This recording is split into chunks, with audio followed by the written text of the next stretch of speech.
killed by a ghost. I underestimated ghosts. I'd like to share a strange story from my life. This story happened to my senior, and I have been reluctant to talk about it with others. My senior's family was said to be one that is possessed by a fox. To exorcise the fox, they sought help from several mediums, but the spirits were so strong that even the mediums thought it was dangerous. As a result, his family is still haunted by the fox to this day. I'm not sure if this incident is related to that, but it was one of the many strange occurrences that happened to him. When he was in the 4th grade, he was involved in a traffic accident while riding his bicycle. He was immediately taken to a hospital in the city. Though he barely survived, he sustained severe injuries, including multiple fractures in both legs and internal organ damage. He ended up hospitalized. A few days after his admission, he was trying to fall asleep in his hospital room.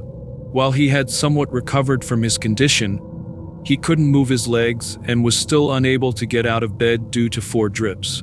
As he drifted off, he heard his mother, who was keeping him company, say, "I'm going to buy some Pocari Sweat," before closing the curtains around his bed and leaving. After a while, he sensed a presence and woke up. "Oh, Mom must be back," he thought, keeping his eyes closed. However, time passed, and there was still no sign of his mother opening the curtains. He slowly opened his eyes. On the TV stand, he saw a bottle of Pocari Sweat. Wait, what? The moment he thought that, the curtains around his bed suddenly burst open. He was overtaken by fear and instinctively squeezed his eyes shut. He didn't know how long he kept his eyes closed. It could have been just an instant. He opened his eyes again. Before him floated the face of a woman with a severe head injury. The woman was hovering directly above him, parallel to his bed. It felt like he was being confronted with a picture of a woman's face plastered across the cover of a magazine. Her hair wasn't hanging down, and the blood didn't drip.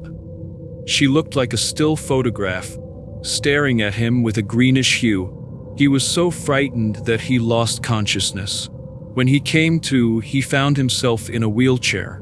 The wheelchair was being pushed by someone, slowly moving down the hallway.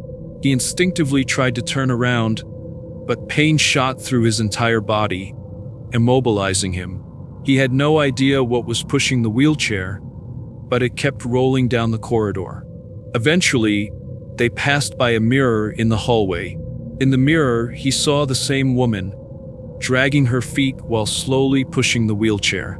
"Yuwa, help me," he screamed, but no one came to his aid. As the wheelchair approached the stairs, the woman pushed it over the edge. Crash, bang, crash, bang. The wheelchair tumbled down the stairs with him still inside. He lost consciousness once more. When he woke up, he was on a bed surrounded by bare concrete walls. The room was cold and dark. Suddenly, he noticed that there was another bed next to his. In the dim light, he looked over to see someone lying there. It was the woman, wrapped in bandages. "Yuwa!" he screamed at the top of his lungs. After a while, people in white coats who looked like doctors rushed in. They picked him up and carried him out of the room. When he was rescued, it was already the next day. Of course, his family had alerted the police since he had disappeared, even though he shouldn't have been able to move. "Why were you in there?" he cried as he recounted what had happened. But in the end, no one believed him. After that incident, he transferred to another hospital.